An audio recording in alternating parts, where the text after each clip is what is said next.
where do you start? But perhaps the simple way of starting it and to draw people into what I think is such an important but yet sad indication of where the world is the issue of how racism has reared its ugly head in geopolitics. And let's be very clear, we all are aware now that the US and its allies, and I'll come to who those allies are, because it's not the whole of the Western world, and its allies have essentially started to attribute the whole COVID thing, the pandemic, to Chinese and the Chinese race.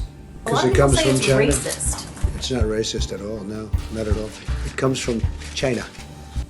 This is the essence of racism.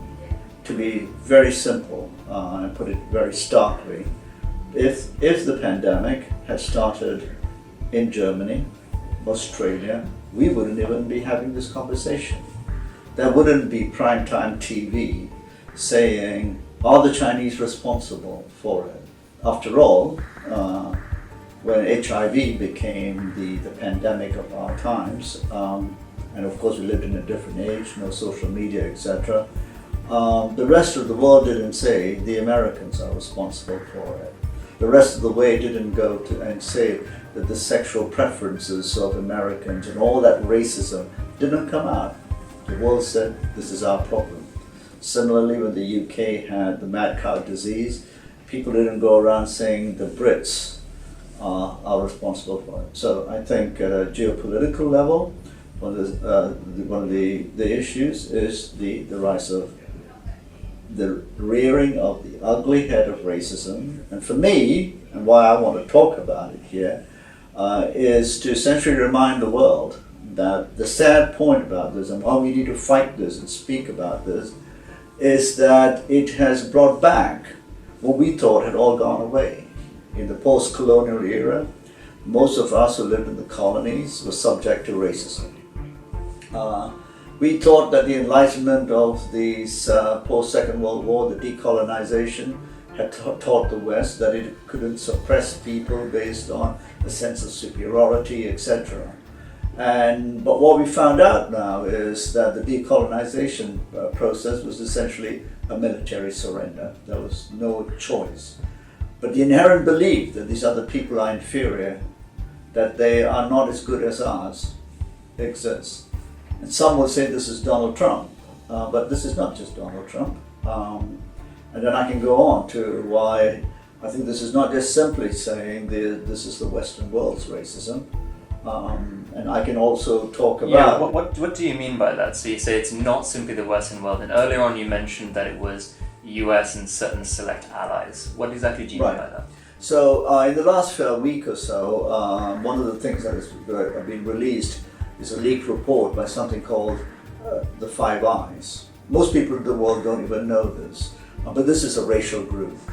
To be particular, it's the racial group of the Anglo-Saxon global tribe.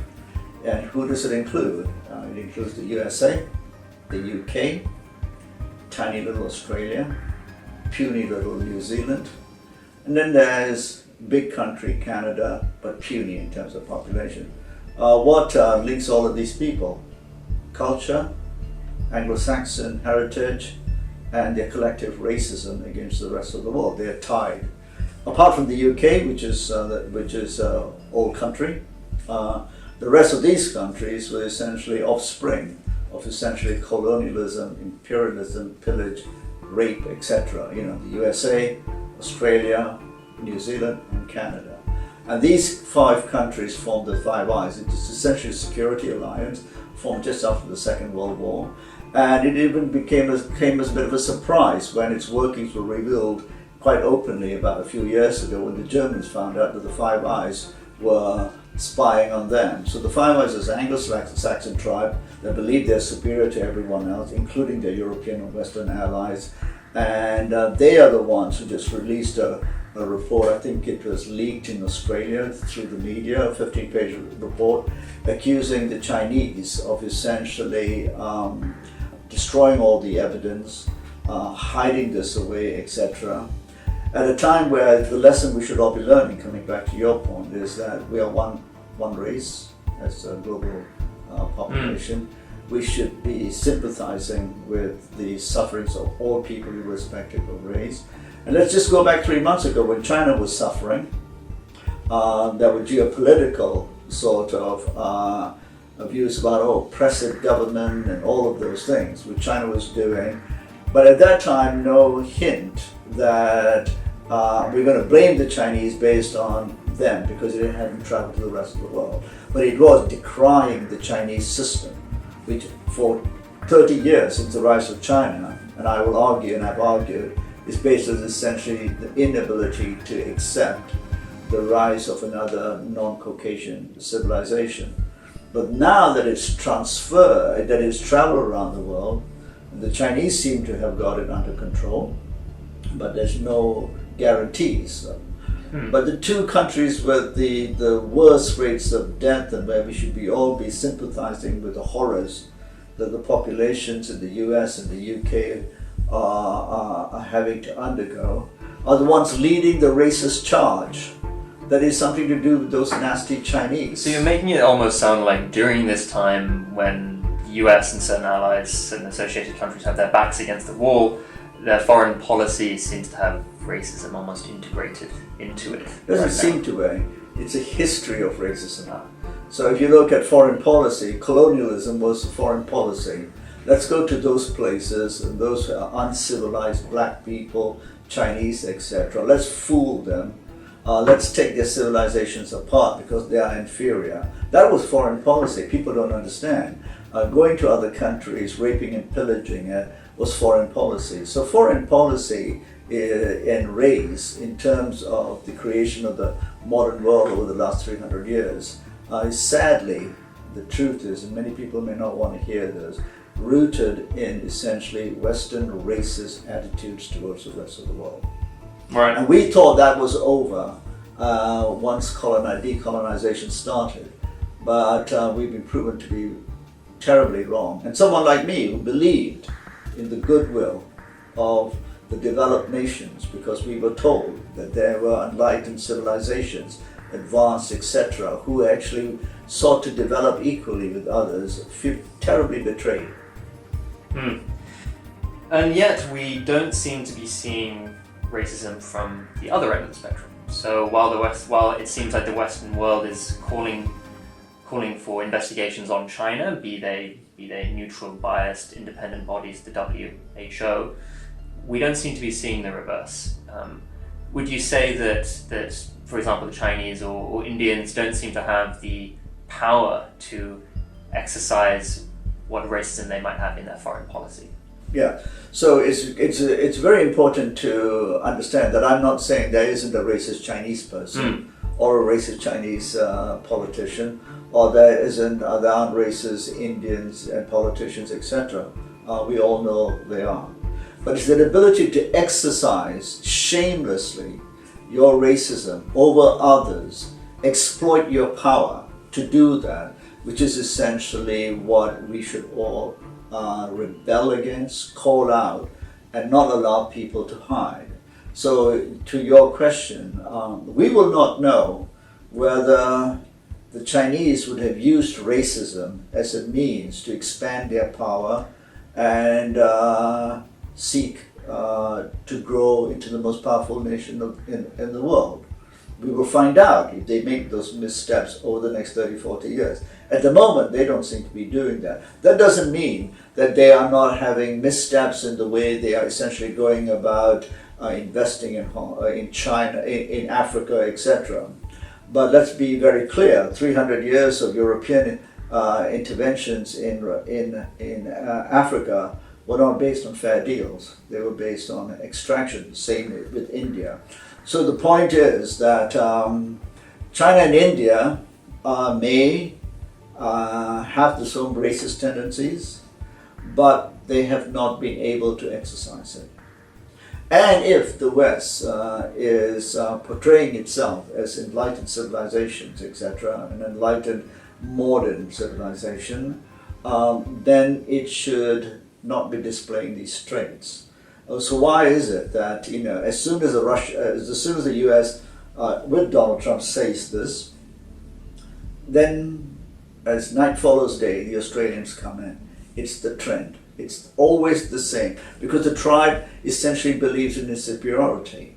The Australians believe, despite all the veneer about caring about the first Australians, that they are superior to these people. They can pander to these people, but they know these people are not a threat. They know these people will vanish, and that's how they believe. So I think this is the point I'm trying to make. The other point I'll make is an interesting one, maybe for people listening in.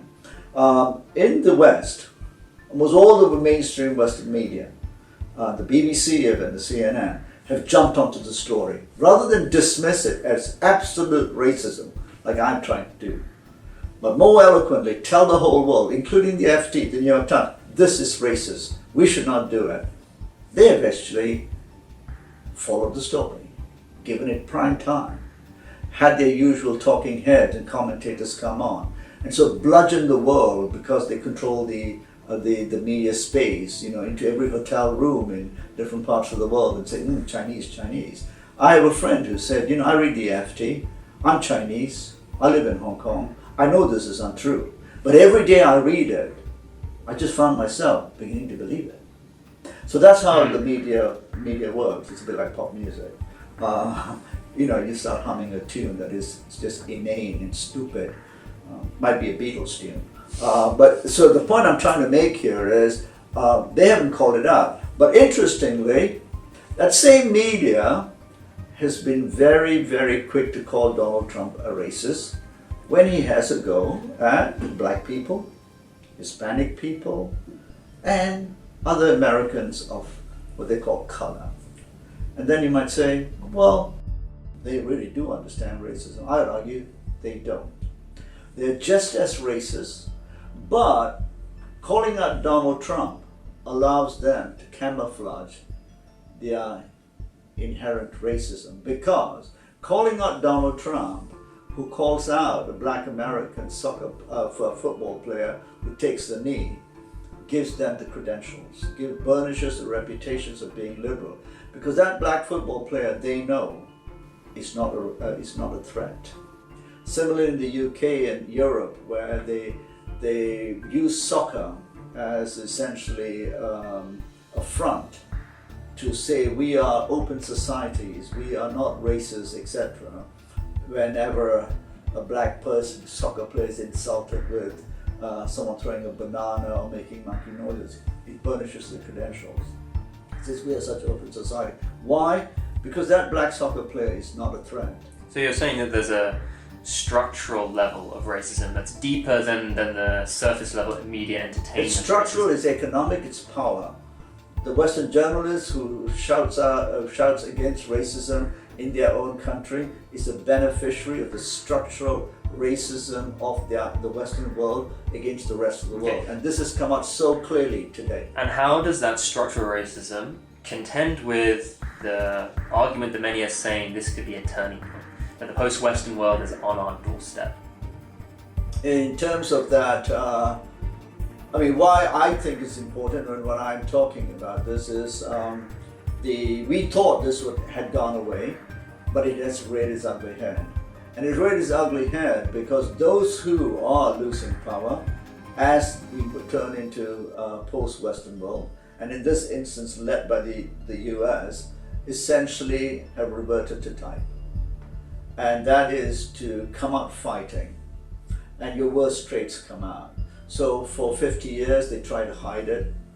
Liberal presidents tried not to say things. They even elected a black president, or at least his mom was white, if I remember right. They elected, and that gave everyone a sense that we're such an open country. But the turning point though is the inability to accept the sharing of power with a non-racially similar civilization.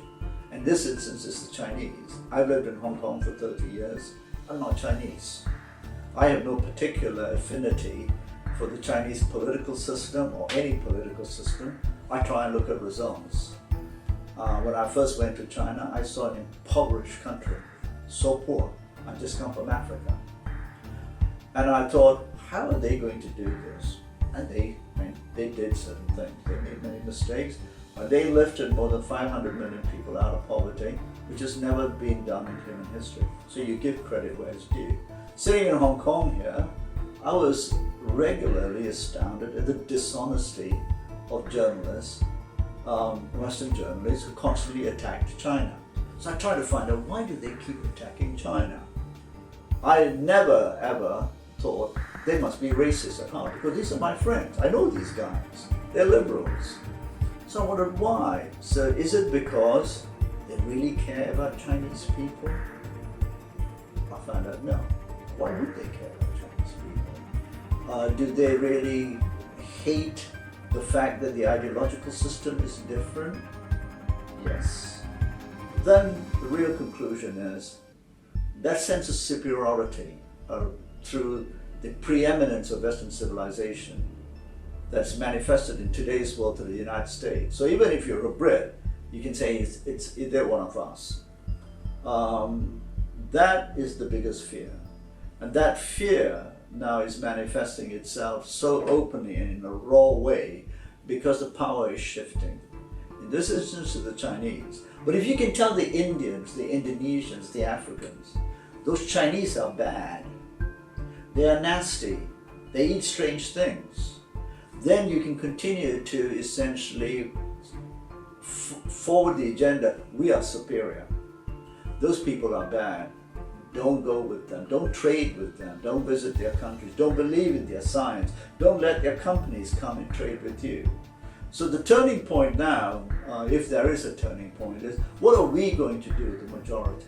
Are we going to listen to the propaganda of the Western media? Are we going to search for ourselves and understand what I'm trying to explain here in a very short interview?